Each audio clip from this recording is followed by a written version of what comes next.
شمالی کشمیر کے ضلع بانڈی پورہ کے سرحدی علاقہ وادی غریز کے دور ابتدا علاقے کے رہائشی بشیر احمد ٹیرو نے اپنی رہائش گاہ کو ایک منفرد میوزیم میں تبدیل کر کے دردشین قبیلے کی نایاب تہذیب و ثقافت کو محفوظ بنانے کی قابل تقلید مثال قائم کر دی ہے۔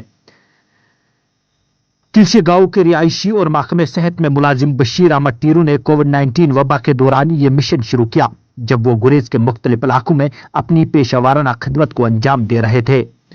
بشیر احمد کے مطابق وبائی دنوں میں احساس ہوا کہ ہماری ثقافت کے کہیں پہلو مٹنے کے خطرے سے دوچار ہے۔ میں نے روایتی اشیاء جمع کرنا شروع کیا تاکہ دردشین تہذیب کی جھلک کو محفوظ رکھا جا سکے۔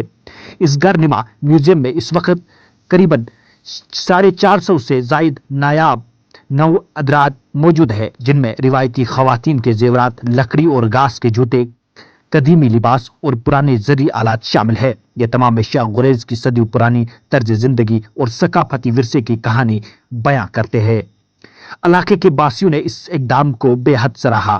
ایک مقامی بزرگ کے مطابق اس چھوٹے میوزیم نے ہماری نوجوان نسل کو اپنے ماضی اور جڑوں سے جڑنے کا ایک سنہری موقع فراہم کیا ہے۔ میڈیا سے بات چیت کرتے ہوئے بشیر ٹیرو کا کیا کچھ کہنا تھا، سنیے گا اس رپورٹ میں۔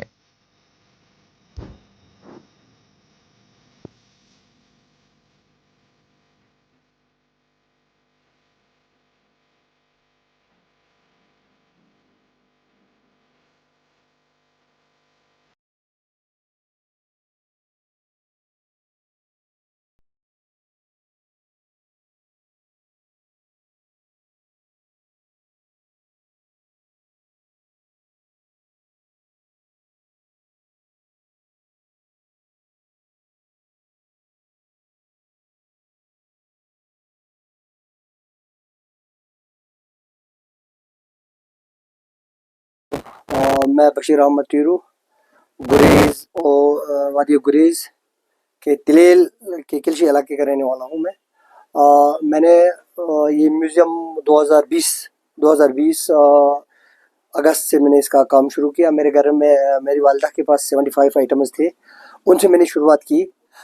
یہ کچھ 47 سے لے کے آج تک جتنے ہمارے لوگ یوز کرتے تھے، ہمارے بزرگ لوگ جو یوز کرتے تھے، ہمارے فیرن آپ دیکھ بھی سکتے ہیں، جو مشہور ہمارا ایک فیرن، اس کو شتردار فیرن ہم بولتے ہیں۔ یہ باقی جو سب سے مشہور 100 سالہ پرانا جو ڈوری جو ہمارے گلگت وغیرہ میں جو یوز کر رہے تھے وہ ہے۔ جویلری جو ہماری لیڈیز جو ہماری مہلائیں جو یوز کر رہی تھی وہ ہے میرے پاس۔ کل ملا کے 455 آئٹمز میرے پاس اس وقت اویلیبل ہے۔ اللہ کا شکر ہے۔ یہ میوزیم سوچنے کا مطلب یہ ہوا کہ ہمارے جو پرانے بزرگ لوگ تھے، ہمارے جو ہمارے باشعور لوگ جو تھے، ان کو مد نظر رکھ کے ان کی تہذیب اور ان کا تمدن، کیونکہ ان لوگوں میں بہت ساری تہذیب تھی، چھوٹے بڑے میں تہذیب تھی، ان کو اٹھنے بیٹھنے میں تہذیب تھی، ان کے بچوں میں تہذیب تھی، کیونکہ وہ پہلے بچوں کو تہذیب سکھاتے تھے کہ بڑوں کے سامنے کیسا بیٹھنا ہے، چھوٹے کے سامنے کیسے بیٹھنا ہے، کس تہذیب سے بات کرنا ہے، اپنے بڑے سے کس طریقے سے بیٹھنا ہے، اور رشتہ داروں سے کس طریقے سے۔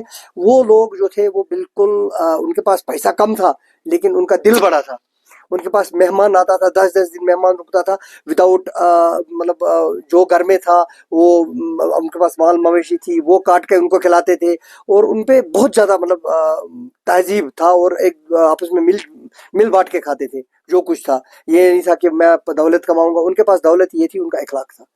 اس کو مد نظر رکھ کے میں نے یہ میوزیم بنایا۔ آج کے نوجوانوں میں جو لفظی ہے نشے کی وغیرہ، یہ ان دنوں میں نہیں تھا۔ سب سے پہلے یہ میں کہوں کہ اگر میوزیم کی بات کروں، ہمارے ان کپڑوں کی بات کروں، آپ دیکھو جو فیرن بناتے ہیں، میرے پاس فیرن ہے، یہ چشم بلبل بنیان ہے، باقی چیزیں ہیں، کم سے کم ایک کا 22 سال ہوئے۔ اگر ہم مارکیٹ کا کپڑا لائیں گے 10,000 میں لائیں گے، 6,000 میں، ایک سال نہیں نکلتا ہے۔ میرا ایک فیرن ہے، آپ دیکھو یہ 21-22 سال ہوئے فیرن کے۔ وہاں میرے پاس ایک فیرن ہے، ایک بزرگ کا فیرن ہے، 37 ایئرز اولڈ، 37 سال ہوئے۔ تو ہم مارکیٹ کا کپڑا لاتے ہیں تو زیادہ سے زیادہ اس میں 2 سال نکلتے ہیں، 3 سال نکلتے ہیں۔ یہ آپ دیکھیں، یہ شیروانی ہے، 25 سال ہوئے ہیں اس کے۔ حالانکہ یہ ہمارے کلچر کی نہیں ہے، لیکن بٹ پرانے چیزوں میں اور پرانے یہ کپڑے جو ہم لگاتے تھے، پرانے جو ہمارے پاس کپڑے تھے، ان میں ایک چیز تھی، کبھی انفیکشن کا نام نہیں تھا، کیونکہ یہ صاف شفاف تھے، ان کو ٹائم بھی نکلتا تھا، ان کو لگانے میں مزہ بھی آتا تھا۔ میں کیا بتاؤں بھائی، ایک سب سے ہماری کاسٹلی چیز جو ہمارے نمبردار کا کوٹ، نمبردار اور ذیل دار کا اندن کو، مجھے 10,000 روپے لگے اس کو ڈھونڈنے میں۔